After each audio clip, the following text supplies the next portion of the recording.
Here are my tips and tricks to making the perfect eclairs in no time.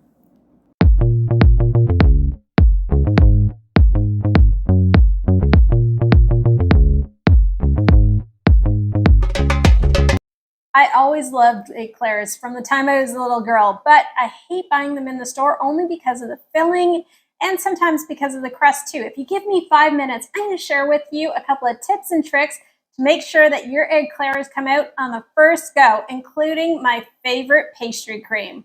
Join me. The trick to making eclairs is really getting the dough right off the bat. So it starts off with water, and the exact ingredient quantities will be in the description box below. But you combine water, sugar, a little bit of salt, and get that boiling. To that, we add the exact amount of butter. Once that butter starts hitting the water, it's going to begin to melt. Continue to slosh around your butter until it's completely melted. Yes, the two don't combine all that well, but don't worry about that. Next, we're going to measure our flour. So when you're measuring your flour, the weight scale is the best way to do it, but alternatively, tap your cup and then slice it off. Now we're going to start adding our flour right into this mixture of water and butter that doesn't quite seem mixed all that well. When you first begin mixing the flour, it looks like big clumps, but continue mixing it until you actually don't see these little white bits of flour. Your stove should be on about medium heat. You don't want to scorch this mixture. You just want it to all combine and come together really well.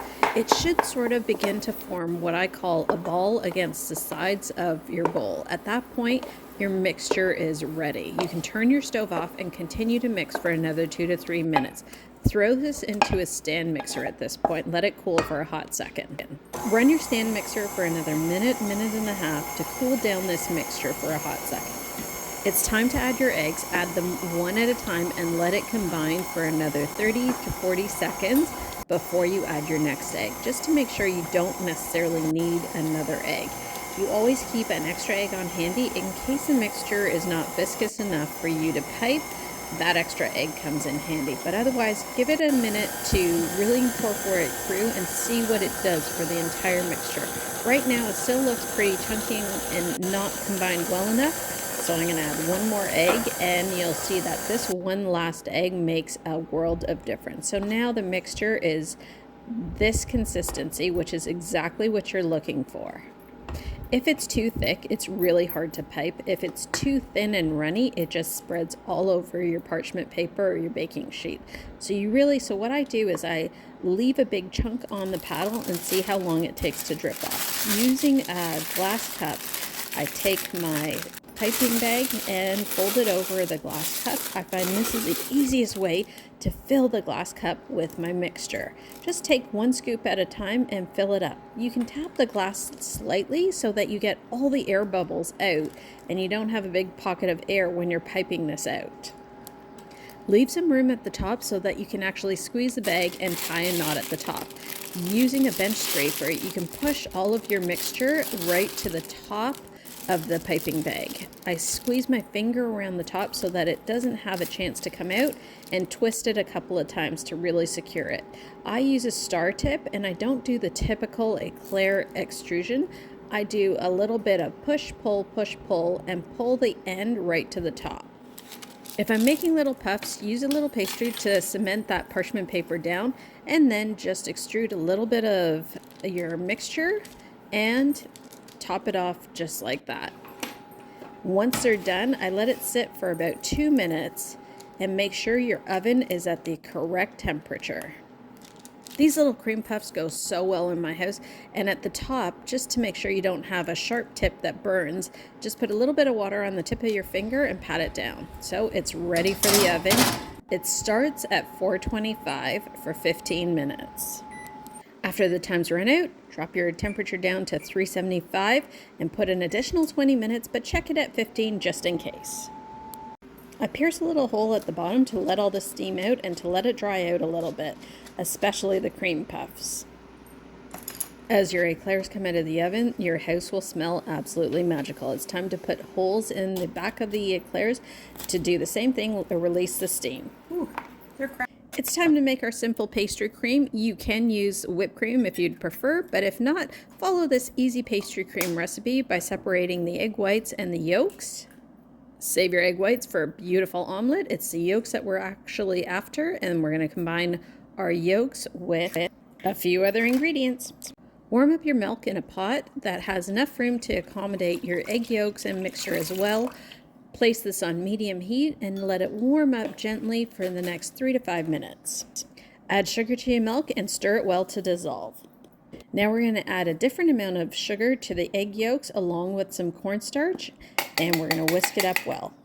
Whisk gently at the beginning because you have a lot of loose cornstarch that's just going to go flying into the air. So whisk the cornstarch inwards towards the egg yolk, and that'll incorporate your cornstarch and it won't go flying everywhere. Once you've got this mixture going, although it seems pretty thick, it'll loosen up in about 30 seconds. You can stop as soon as all the ingredients look well incorporated. I usually do a quick pull here just to make sure that all the ingredients are incorporated. By doing the pull, you can see whether there are any lumps and bumps, and right now there aren't. Time to add the warm milk into the egg mixture to temper the eggs to prevent them from curdling. So just slowly add a little bit of that warm milk and stir it vigorously. Once that's brought to the same temperature, it's okay to add the rest of the milk in.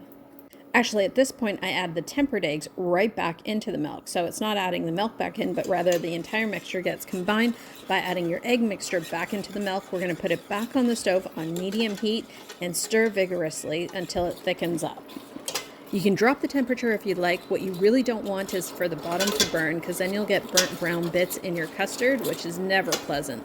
So just make sure you're stirring vigorously. Drop the heat if you have to. This might take 3 to 5 minutes, but it is so worth it at the end. And at this point, you can add in your vanilla. I occasionally add it in at the end, but I prefer to add it in at the middle. So as you can see, it's really starting to thicken up. I'm using a spatula now instead of the whisk so that I can get into all the nicks and crannies just to make sure that everything's getting well combined and I'm not leaving something behind that's going to burn. I'm adding my butter in at this point to cool down the mixture and really give it a beautiful shiny gloss.